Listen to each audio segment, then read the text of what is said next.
Hannity's America starts right here, right now. From coast to coast, from border to border, from sea to shining sea, Sean Hannity is on. From the Fox News headquarters in New York City, this is Hannity's America. Let freedom ring. Let the white dove sing. Let the whole world know that today. And hi, everybody. Welcome to an all-new edition of Hannity's America. I'm Sean Hannity. We get right to our top story tonight. The far-left wing of the Democratic base has hijacked their own party and kicked centrism to the curb. Democratic presidential candidates are catering to this liberal extremism in an effort to appeal to primary voters. You will not believe some of the outrageous things that they have been saying. You will not believe some of the outrageous things that they have been saying. Let's take a look. The most famous left field in the entire country is the Green Monster at Fenway Park in Boston. But if you keep moving left past the foul pole and out onto Lansdowne Street, that's where you'll find the Democrats running for president. Their cheap seats are so far left that not even Carlton Fisk can will them back into play. 85-year-old George McGovern is starting to look like a centrist. Not since 1972 has the Democratic Party moved so far to the fringe. It almost makes us long for the days of Bill Clinton and the DLC. And by the way, you know how much I love Bill Clinton. The left-wing bloggers who call themselves the Netroots are choking the last gasp of centrism out of their party. MoveOn.org says it's their party now, and websites like the Daily Kos trumpet themselves as kingmakers and take credit for defeating the Republicans last November. But is the far left wing of the Democratic base really responsible for the party's success? Well, they think they are. Now, last year in 2006, running as strong, unapologetic, muscular Democrats brought in 56% of the vote. We are appealing to the mainstream. But some of the biggest Democratic victories last fall were by candidates who hardly fit the Netroots mold.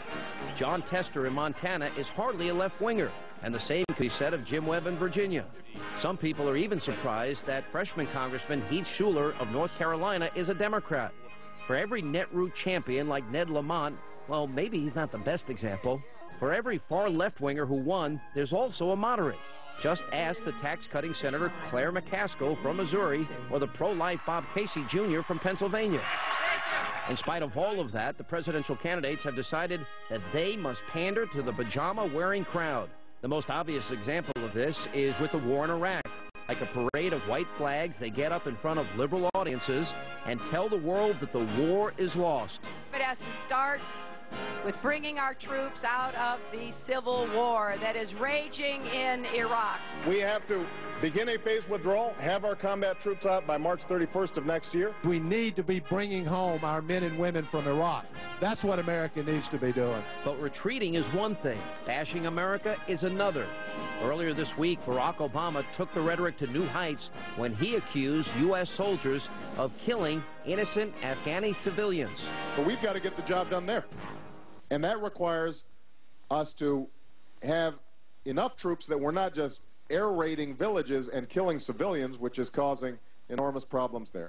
Does that sound familiar? They had personally raped, cut off ears, cut off heads, taped wires from portable telephones to human genitals and turned up the power, cut off limbs, blown up bodies, randomly shot at civilians, razed villages in a fashion reminiscent of Genghis Khan. And in case you thought that sort of left-wing rhetoric had gone the way of Senator Kerry's presidential campaign, think again. There is no reason, Bob, that young American soldiers need to be going into the homes of Iraqis in the dead of night, terrorizing kids and children. But the left-wing agenda isn't limited to Iraq and the war on terror. Earlier this month, the Democrats appeared at a debate sponsored by gay and lesbian activists. Let's just say their rhetoric moves slightly out of the mainstream. What I'm interested in is making sure that those legal rights are available to people. And if we have a situation in which civil unions are fully enforced, are widely recognized, people have civil rights under the law.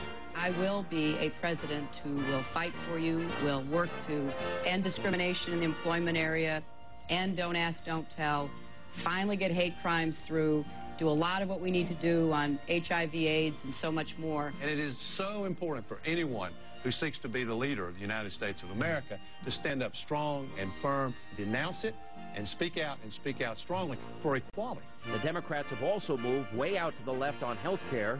They have fallen all over themselves to get out in front of socialized health care even faster than Michael Moore. Although we concede Michael Moore may not just be able to run that fast. But just take a look at the things they've been saying. Every American will be covered, required to be covered. By the end of my first term as president, every American has health care. We can do that. Let's set a goal of quality, affordable health insurance for every single American, and let's do it this time. Let's overcome the objections of the insurance companies and the pharmaceutical companies. So didn't they learn anything from Hillary Care? It all makes us wonder if the smartest Democrats is one in jail. Maybe the Democratic Party should listen to former Congressman James Traficant of Ohio, who once famously declared on Hannity and Combs. You're right so twice a day. Left, you've gone wrong. It is obviously important to all of us that homosexual marriage does not become the law of the land. Let me tell you that for every logical argument we can bring to show that it's a very bad idea, the other side, spreading the stain of secular socialism, will bring 3 better arguments that it's a very good idea, and then it's simply our argument against theirs. It turns out that you have to go into rehab if you use the word faggot. So